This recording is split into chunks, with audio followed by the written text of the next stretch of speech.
जब इस मार्ग में आ गए तो कई बार सत्संग में समझाया संतवाणी से, शास्त्रों के प्रमाण से, कि आप भोजन केवल उतना ही पाइए जो बिना औषधि के आपकी आंतें पचा ले और कब्ज ना होने पावे।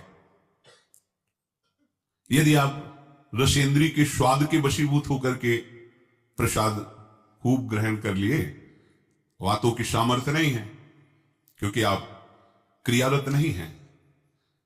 अब अभी आपको 8-10 घंटे बराबर क्रिया करनी हो तो पच जाएगा गरिष्ठ पदार्थ, पर आपको क्रिया तो करना नहीं है। ऐसी रसेंद्री के स्वाद के वशीभूत होकर अधिक प्रसाद पालेंगे तो आपसे दिनचर्या नहीं होगी, उदास रहेगा मन।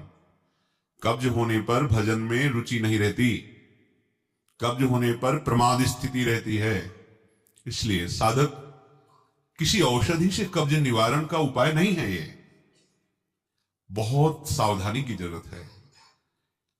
ये बिल्कुल सहज सरल बात आपको बता रहे हैं। यदि कब्ज रहित होना है तो प्रातः काल उठ करके सबसे पहले भगवत स्मरण, गुरुदेव को प्रणाम, वृंदावन को प्रणाम, संतों का स्मरण, फिर पानी को गर्म कीजिए।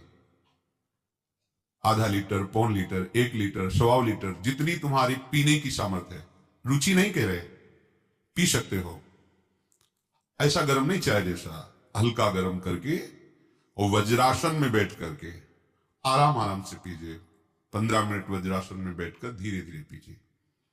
थोड़ा टहलिए उस पानी पीने के बाद, फिर सो जाइए। आप अगर 1-2 दिन की बात हो तो आप कि चलो हमें वहां लघुशंका जाना पड़ेगा, पानी नहीं पीते हैं, तो आप बीमार हो जाएंगे। आपको कुछ जरूरत है मल रहित होने की। नहीं, वो इतनी हीट पैदा करेंगे कि आपके गुदाद्वार में रोग हो जाएगा, आपको गैस बनने लगेगी, एसिडिटी, आपको कई परेशानी आ जाएंगी। फिर आप भजन क्या करेंगे, सत्संग क्या सुनेंगे? साधु की, उपासक की, साधक की एक दिनचर्या होती है। ऐसा नहीं होता कि मनमानी आचरण। आपकी दिनचर्या सही नहीं तो आपका भजन कहां से सही होगा? आपका जब पेट साफ रहेगा तो आप आराम से प्रसन्न मुद्रा में भजन कर सकते हैं। आपकी आंतों की सामर्थ्य समोसा, चटनी और ये मूंग का हलवा, ये विविध प्रकार के पदार्थ पचाने की नहीं है। ये उनकी है जो बहुत मेहनत करते हैं, किसान हैं, सेवा कार्यरत हैं। आपको तो बस मूंग की दाल या घिया की सब्जी और 2 रोटी प्राण पोषण के लिए चाहिए। प्रसाद पाने के बाद आपको लगे कि मैं अभी 2 रोटी पा सकता हूं, इतने में बंद कर दो, क्योंकि हमें पानी भी इसमें डालना है, वायु के लिए भी खाली रखना है, पूरा यहां से नहीं ठांस लेना है। इसके बाद तुम घूमो वैद्यों के पास कि कब्ज है, पेट में गर्मी है, धातु रोग हो गया है। ये सब लक्षण तुम्हारी प्रमाद स्थिति के हैं। मनमानी आचरण। भागवतिक सत्संग के साथ साथ आपकी शारीरिक दिनचर्या के भी सत्संग हुए हैं। ऐसा नहीं कि ऐसी बात पहली बार बता रहे हैं। कब्ज रहेगा तो स्वाभाविक वीर्यपात हो जाएगा।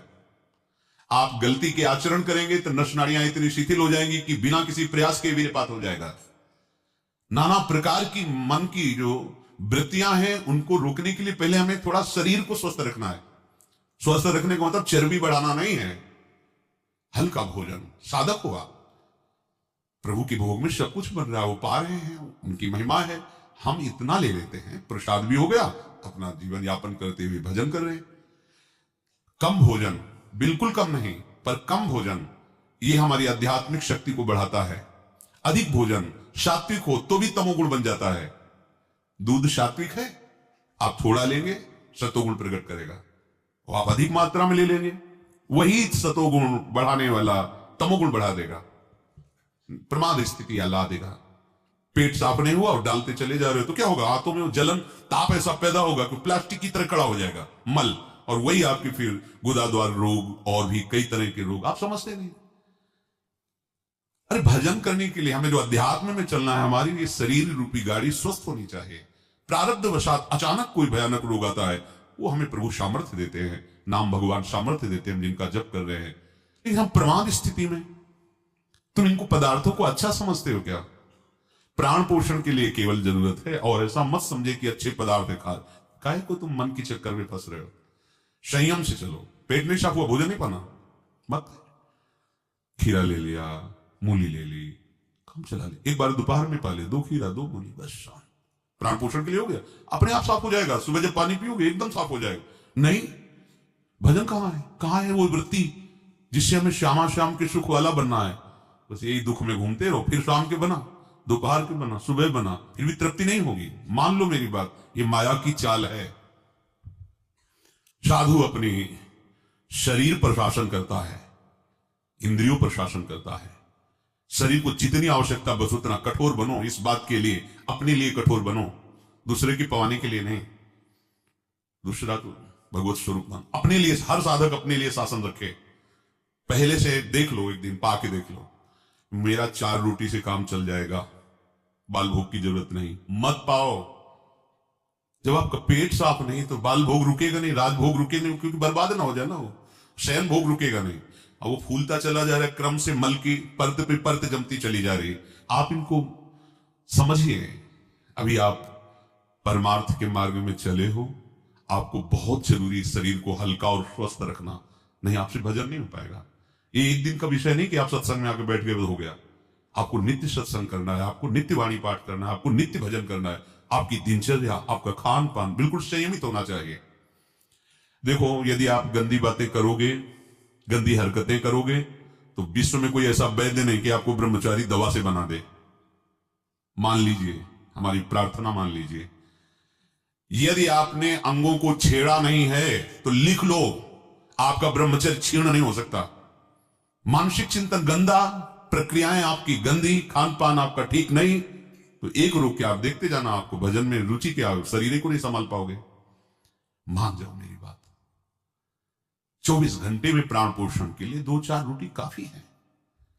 अरे संतों ने तो कई दिन भोजन नहीं मिला है, भजन एक तार चला है। आप भजन के लिए आए, भोजन बट वो क्या भाई, भोजन के लिए थोड़ी आप आए हो, भजन के लिए। सृष्टि में किसी भी पदार्थ की कमी नहीं, माया रचित है, वो वैसे बढ़ते चले जाएंगे। अपने को एक सीमा रखनी खान पान की। एक नए साधक को देखा कि भोजन पाने के समय एक रस्सी में गांठ बांधे हुए थे, इधर और इधर, और जब उसी गांठ से फिट करके बांध लिया भोजन पाने के पहले, बस जहां पाए तो रस्सी टाइट, जहां रस्सी टाइट हुई तो बस छोड़ दिया, भोजन में ही छोड़ दिया। ऐसे फिर कोई कितना भी प्रयास कर नहीं पाते थे। ये बाहर है, आंतरिक जितेंद्रियता की बात नहीं, इसकी जरूरत नहीं रस्सी की पेट में बांधने की, पर अच्छा लगा। प्रारंभिक स्थिति में ठीक है कि हाँ जहां टाइट होगा तुमको मतलब बंद कर देंगे, तो उससे पहले ही देख लो कि हमें इतना पाना। ये जहर है और ये जीवन है, दोनों बात समझो। अधिक पौष्टिक पदार्थ आपको ब्रह्मचर्य नहीं रहने देगा। अधिक पौष्टिक पदार्थ आपकी आंतें खराब हो जाएंगी, पच नहीं पाएगा, क्योंकि आपसे सेवा नहीं होती।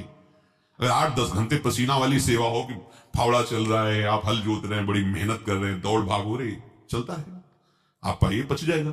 अब आपको सेवाएं हैं नहीं, आप मनमानी रसेंद्री की तृप्ति के लिए, ये शरीर तो पंच भौतिक ही है ना। उचित आहार कितनी बार समझाएं। जैसे भोजन आवश्यक है वैसे ही जल आवश्यक है, उतना वायु। ये पेट बना हुआ है, थैली है, तुम नहीं हो पेट, तुम नहीं हो रसेंद्री, तुम नहीं हो भोक्ता। काहे को मूर्खतावश ये जो शरीर रूपी गाड़ी मिली इसको नष्ट कर रहे हो और अपनी यात्रा को रोक रहे हो। इसका एक सिद्धांत है, एक हिस्सा अन्न, एक हिस्सा पानी और आधा हिस्सा वायु के लिए रहने दीजिए। ऐसे रखा जाता है, तभी आप देखना ऊर्जा शक्ति आपकी बढ़ेगी, भजन की वृत्ति बनेगी आपकी। अब यहां चारों हिस्सा में अन्न भरा हुआ है और ऊपर से पानी, रुचि नहीं है पीने की, क्योंकि वो अंदर ऐसा जहर बनता चला जा रहा है। जल जब जाता है तो लघुशंका के द्वारा बहुत सी ऐसे पदार्थ है जो हमारे शरीर को हानि करने वाले हैं, उनको निकालता है जल। मल की आंतों में जाकर मलाशय में वो मल को गीला करके निकालने की चेष्टा करता है। अब हम भजन को तो देख नहीं रहे हो, भोजन को देख रहे हैं। इस समय ये प्रार्थना मान लीजिए, आपका जीवन स्वस्थ होना चाहिए। अचानक कोई असाध्य रोग आता है तो भगवान सामर्थ्य देते हैं, पर आप खुद अपना नाश कर रहे हैं। अधिक भोजन करने वाला, स्थूल प्राण वाला, चंचल मन वाला कभी भजन में नहीं रुचि हो सकती। सूक्ष्म भोजन वाला, सूक्ष्म प्राण वाला, सूक्ष्म मन वाला भजन करता है। मान लीजिए आप लोग पता नहीं इतने भोजन के पीछे क्यों पड़े। आपके पेट में कब 2 दिन उपवास रहे, नहीं पाना है भाई, नहीं जगह है, पानी अपने आप साफ हो जाएगा। नहीं, भोजन 3 टाइम डालना है। ऐसी कोई औषधि बनी है क्या कि आप कुपथ्य करते रहो, मनमानी आचरण करते रहो, आप ठीक हो जाओ? अगर बाई चांस किसी को ऐसा कब्ज है तो बताया है आपको, इस वर्षों सेवन की हुई औषधि, जब कभी ऐसा लगा तो छोटी हर 1 चम्मच और 1 चम्मच इसबगोल की भूसी उसमें मिला लीजिए। शाम के 200 ग्राम 250 ग्राम गुनगुना दूध से ले लीजिए। ये ऐसी है कि आपको बार बार परेशान नहीं करेगी, पर ये धीरे से आपके कब्ज को, क्रम को नष्ट कर देगी। जो अंदर बना हुआ कब्ज है वो धीरे धीरे कई दिनों तक बराबर लेते रहिए। पकवान, गरिष्ठ पदार्थ ये उपासक के लिए वैसे ही अनुकूल नहीं, भले कब्ज ना होती तो भी अनुकूल नहीं। आप मूंग का हलवा पाएंगे, आप बादाम पिस्ता पड़े हुए पदार्थ पाएंगे, आप भजन करेंगे। कैसे, मतलब क्या केवल रसेंद्री की तृप्ति ही हमारा उद्देश्य है क्या? कैसे तुम्हें ये बात अच्छी लगती है कि हमें पदार्थ भरपेट पा रहे हैं?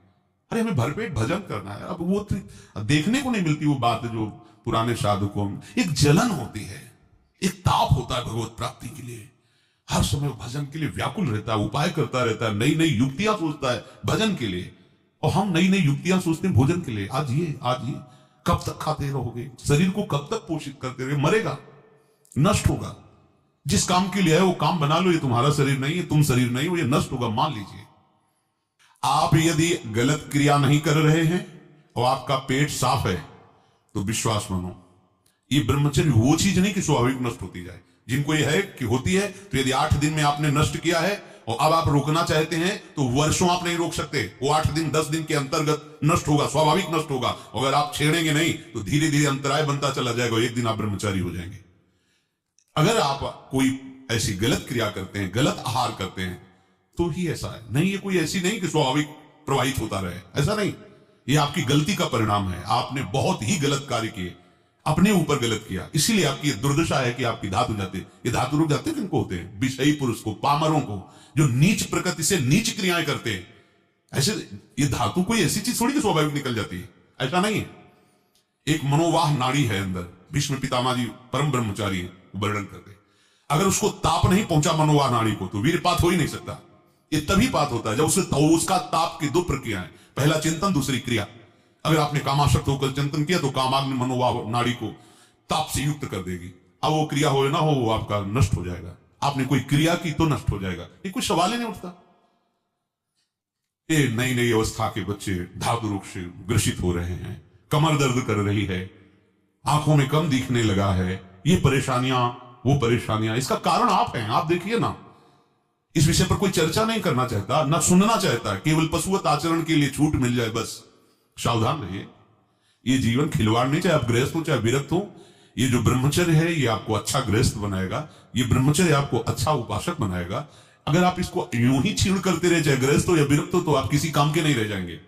ध्यान रखना, किसी काम के नहीं रहे। कुछ दिनों के बाद आपके शरीर में जगह जगह पीड़ाएं होने लगेंगी, चिंतन आपका सामर्थ्यशाली नहीं रह जाएगा, स्मृति शक्ति आपकी लोप होने लगेगी, और जिसे आज की भाषा में डिप्रेशन कहते हैं उसके शिकार हो जाओगे। देख लेना, आप देख लेना, मान लेना। ब्रह्मचर्य ऐसी सामर्थ्यशाली, एक बार श्लोक बोलो कंठस्थ हो जाएगा। अगर शरीर स्वस्थ है, कोई अन्य औषधियां या अन्य इस तरह के विकारात्मक पदार्थ अंदर नहीं जाते, और ब्रह्मचारी तो एक बार पूरी बात बोल लो, चाहे जब सुन लेना हो, जीवन में सुनाई दे देगी। आपको स्मृति नहीं, प्रभु की स्मृति नहीं, आपको अपनी दिनचर्या की स्मृति नहीं। साधक का दर्शन मात्र सुख प्रदान करता है। कैसा आपका कैसा स्वरूप होता जा रहा है, कैसी आपकी भावना बनती जा रही, कैसी आपकी दिनचर्या होती जा रही, कभी लौट कर देखो ना अपने जीवन में। सबसे प्रार्थना है, केवल प्राण पोषण के लिए ही भोजन है, स्वाद के लिए नहीं है। ये इंद्रियों के विषयों में मत फंसो। कुछ दिन तो आप ऐसा करके देखो। अब ऐसा भी नहीं कि हट करके आप शरीर को नष्ट करने वाला चेष्टा शुरू कर दो, वही आधी रोटी पाएंगे या ऐसा नहीं, तो कई दिन चलेगा। युक्ताहार विहार से उचित भोजन करो। कई बार कहा है, शरीर को यदि कमजोरी महसूस हो रही तो दूध ले लिया, नहीं महसूस हो रही तो हाथ जोड़ दिया। नहीं आवश्यकता नहीं, जब होगी तो ले लेंगे, घर ही तो है ना। आवश्यकता है फल ले लीजिए, नहीं आवश्यकता है नहीं डालेंगे शरीर में। फल क्यों डालें, जरूरत है नहीं तो हम क्यों डालें? जितनी आवश्यकता उतना भोजन पाया, नहीं तो राधे श्याम और पाइए आप।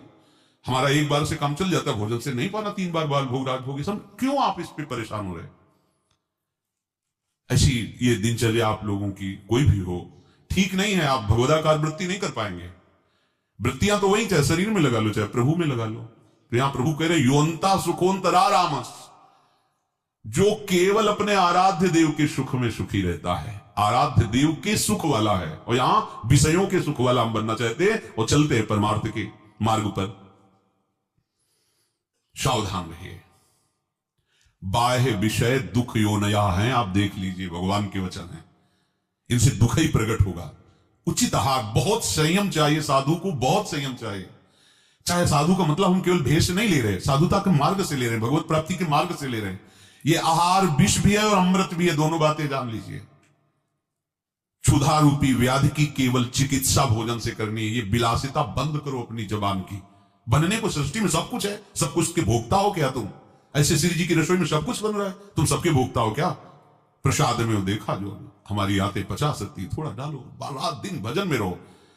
जो अधिक भोजन करने वाला है वो मानसिक निरंतर नाम जप नहीं कर सकता, पक्का नहीं कर सकता। बातें बनाने से नहीं होती, जब मार्ग में चला जाता है तब पता चलता है। अगर आप अभी सावधान नहीं हुए तो आगे चलकर आपका शरीर और गिरेगा अवस्थागत, और भी रोग आ सकते हैं। फिर आप क्या करेंगे? मन प्रभु में नहीं लगाए तो फिर आप क्या करेंगे? गया ना जीवन। हमें वर्तमान में अपनी साधना का फल देखना है। आगे भगवत प्राप्ति होगी, प्रेम में डूबेंगे, वो प्रभु जाने। हमें वर्तमान में ये फल देखना है कि मेरा हर समय भजन होता है कि नहीं होता। जो उपासक केवल भगवत सुख में मगन रहता है, हमारा सबसे बड़ा साधन का फल है स्मृति। निरंतर हमारा चिंतन, चेष्टाएं, मनन, कथन, श्रवण मेरे प्रभु का ही होता है कि नहीं। प्रमाद स्थिति वाला कर सकता है। पेट बढ़ता चला जा रहा है, चर्बी शरीर की बढ़ रही, उठने झुकने में परेशानी, भजन करोगे? ये ऐसा क्यों हो रहा है? बिना आहार के हो रहा है क्या? अभी चलो आप ठीक से, अभी सूख जाओगे, अपने आप सही हो जाओगे, तुमको कोई दवा खाने की जरूरत नहीं है। आपका तप बढ़ेगा, आपकी पवित्रता बढ़ेगी, आपका तेज बढ़ेगा, आपका भजन बढ़ेगा। अल्पा आहार करो, शांत प्रसन्न रहोगे। देखो ना, जब पेट साफ हो, शरीर स्वस्थ हो, शांत एकदम, मन बुद्धि एकदम सतोगुण में स्थित है, आनंद आ रहा है। 2 रोटी दोपहर के लिए ली, 2 रोटी शाम के लिए, खूब भजन करो। बनने को कुछ भी बने, यही तो खास बात है। हर वस्तु उपस्थित है, लेकिन आपको केवल अपने जीवन पोषण के लिए लेना है। यह थोड़ी कि सब कुछ है। यही आपकी जितेंद्रियता की परीक्षा है। जो अच्छे पदार्थ बने उनकी अच्छी भावना मत रखो, वो तुम्हारे भजन के नाश का कारण बनेंगे। ये हम अनुभव की बात करते हैं। थोड़ा ले लिया, कभी बाई चांस वाली बात अलग है। थोड़ा गुलाब जामुन बट रहे, 1 रख, मन कह रहा 20,